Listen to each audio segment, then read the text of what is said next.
Hey y'all, it's Steve, Hobo with Wood, and this video is a special request from one of my patrons. They wanted to know how to use variable text to create multiple tumblers with the same logo but a different name on each tumbler without having to create a new graphic for each tumbler. So if you want to learn about variable text, CSV files, and LightBurn, stick around.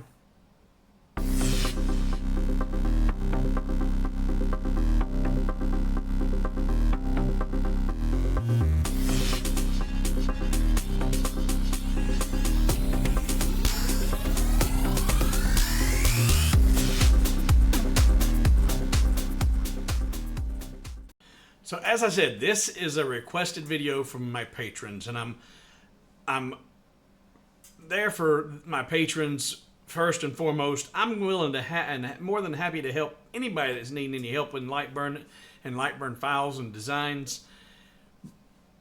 But I do put my patrons first. Their support is what makes this channel happen, so I'm going to be there for them because they're there for me. It is currently 3:34 in the morning because I'm working on my tabletop inlay finally, and this is the time of day that I've got to work on it, and this pocket is taking forever. So while it's engraving, I'll even share some pictures with you. While it's working, I figured, let's knock out this video. Let's get it done. So variable text. What is variable text? Variable text in LightBurn can be used for a bunch of different things. It can be used for numbers, dates, serial numbers, names, a whole bunch of stuff. Variable text is a very valuable tool in LightBurn if you're cranking out a lot of product like this one. I don't know, 30 tumblers or something like that. And you want to put the same logo with a unique name and or date or whatever on each one of them without creating 40 different logos or different graphics. So first, what you got to have is you got to have a CSV file of all of the names or dates, data, whatever text you're wanting to use. It needs to be saved in a CSV file. CSV? You never heard of CSV? CSV is comma separated value, and I think in Excel they might call it comma delimited or something like that, but CSV, comma separated value. And speaking of Excel, we're going to jump over here to Excel and look at a dummy spreadsheet that I made up real quick. But what I would recommend you doing, if you've got a customer who said, you know what, I need 40 tumblers and I need these 40 names on them, say, okay, I'll be glad to do that for you. If you could provide me your names in a CSV file or an Excel spreadsheet, you send me the names, make sure they're proofed and all the spelling's correct, because I'm not going to do any of that. I'm just going to bring your data in. That way, if there's any mistakes, misspellings, or anything, it's not on you. They provided the information. You're just taking their information and putting on your product. So ask your customer or your client, provide that information. So let's jump over here and look at Excel and show you how you identify these columns and the value. Well, Excel. So I've got 3 different columns of information here, and what I did is I made up 7 different fake names, and they begin and end with the first letter of the alphabet corresponding with that row. So Adam Anderson, Bill Barnes, Charlie Costner, David Davis, Ernie Anders, Frank Furman, and Gary Gables. That's all in column A. Then column B is all of the first names, A through G. Column C is the last names, A through G. And I broke it up like this so I can show you how you bring these columns into LightBurn. Though I don't know why, but for whatever reason, column A has the value of 0. Column B is 1, column C is 2. So it's not column 1, column 2, column 3, it's column 0, column 1. First column is 0. So you're going to make sure that it is saved in a CSV format. And let's go over here and file, save as. And yeah, so I've got it saved as Tumbler Test CSV. But here in Excel, here's all these different formats that you can save these in. So if you can save these formats in Excel, you should be able to open them in Excel. And then if you open it, if they provide you an Excel workbook spreadsheet, it's in the format of an XLSX.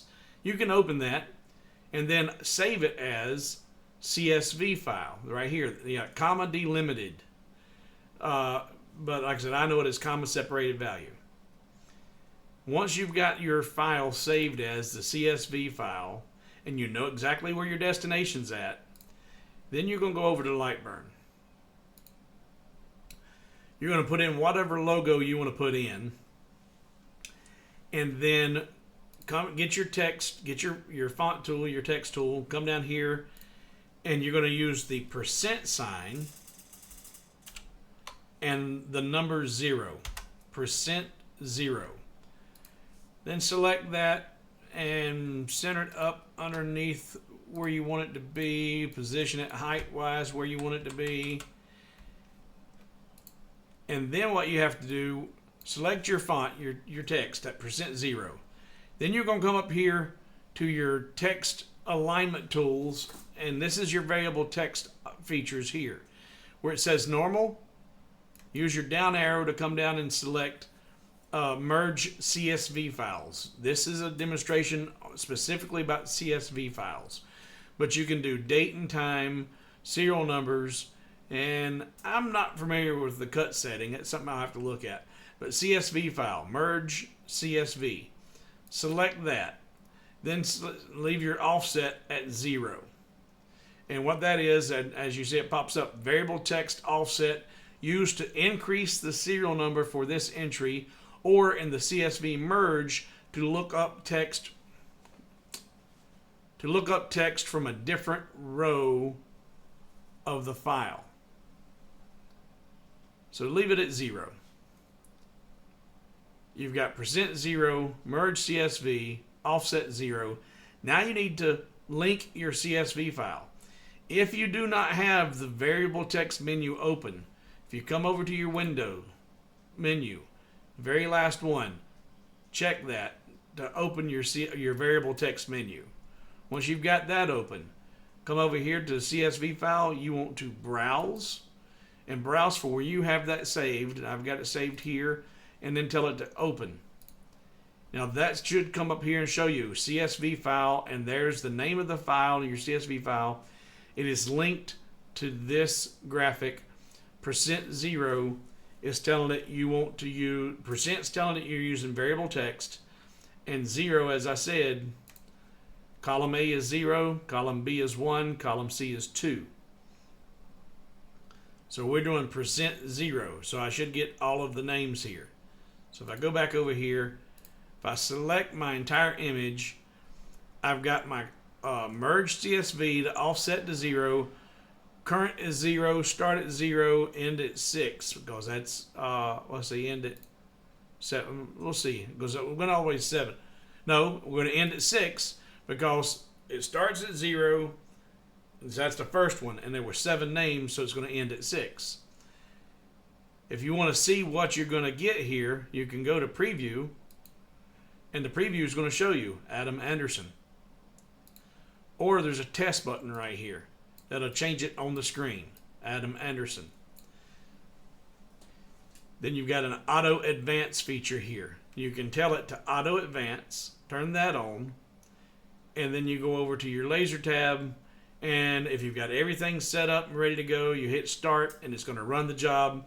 Once that job is finished, with the auto advance feature on, it's going to once that job's done, it's going to auto advance to next, making your current 1. Now it's Bill Barnes. You run the job, auto advance is on, it's going to go to 2. There's Charlie Costner, next. David Davis, next. Ernie Anders, next. Frank Furman, next. Gary Gables. And then when we go to next again, we're back to 0. It automatically defaulted back to the beginning because that's all there was in that CSV file. Now, if your customer or your whoever you're doing these for provides you a CSV file and the names are not first and last name in the same column, maybe they've got first names in one column, last names in another. Don't know. Maybe they do.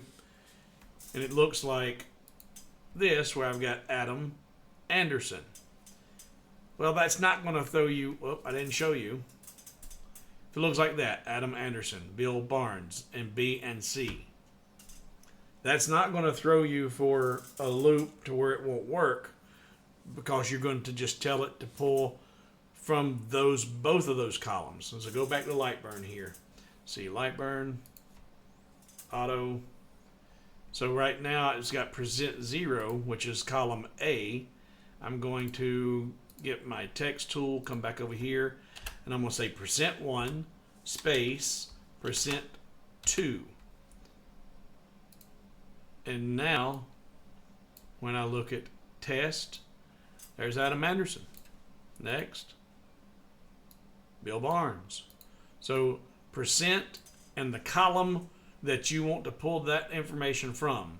So if you only wanted their last name, then you go in here, go to the text tool, and we're actually going to just delete that. %2 would then give you the last name only. And that started where it did because I wasn't at 0. If I go back to 0 and test, there's Anderson. Next, Barnes, Costner. So if the names are in different columns, first and last in a different column, it's not a problem. Just % and the column value that goes along with the name in the order you want. %1 and then put in a space and a %2, and that'd give me column B and column C.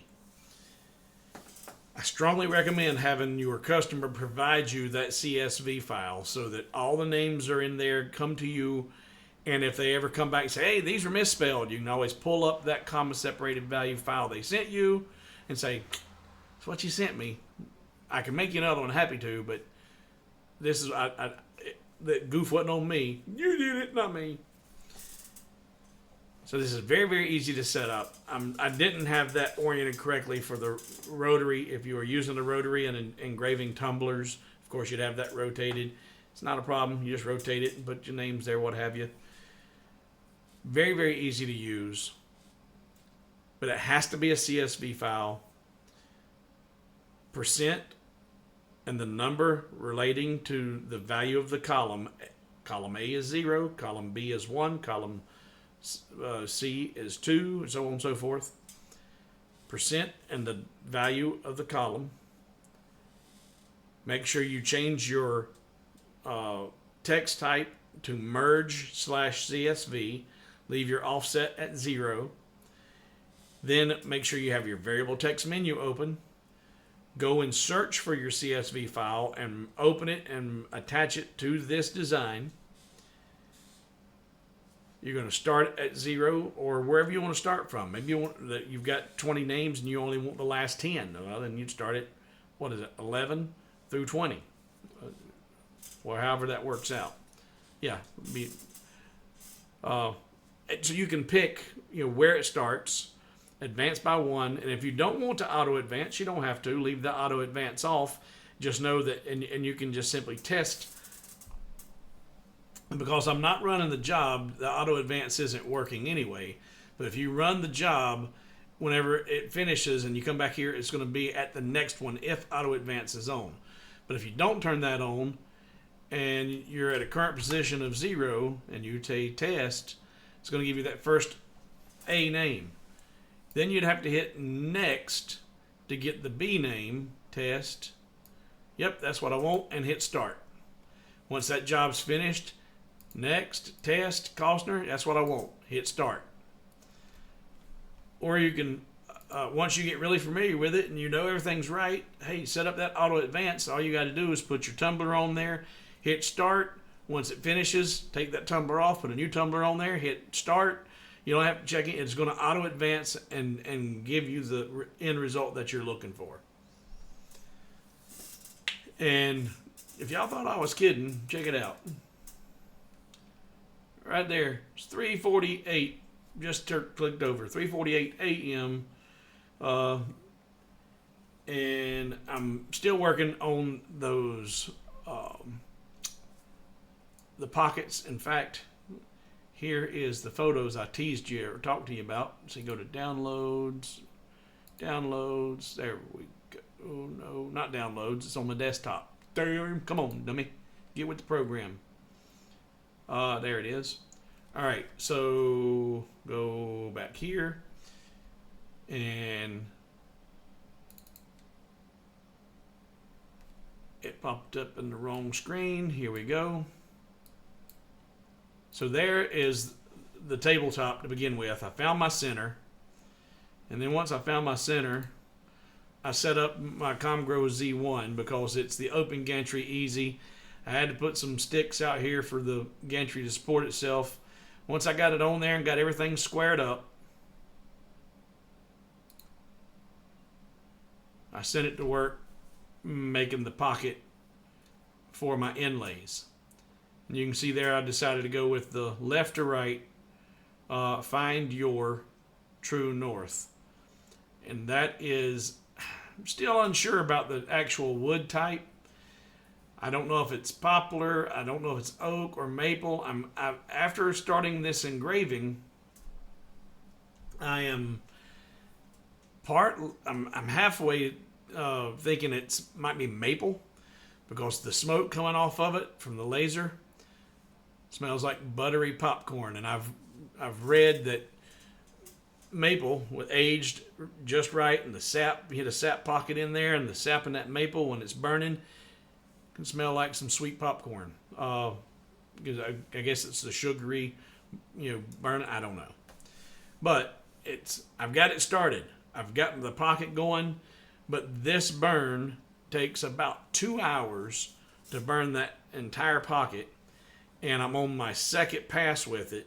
So I've only been on it for 4 hours now, and it's going to require a third pass to get the depth that I want for this inlay. So progress is being made. Progress is being made on the house. Progress is being made on my desktop. And I'm getting the videos out for my patrons and for you. And I appreciate everybody hanging around. And I'm going to get out of here and go check the laser and probably start its third pass. Another 2 hours. So it's like a 10 to 4. Sun will be up before I get done with this pocket. So guys, again, thank you for hanging out. I'm Steve, Hobo with Wood, and I'll see you in the next video.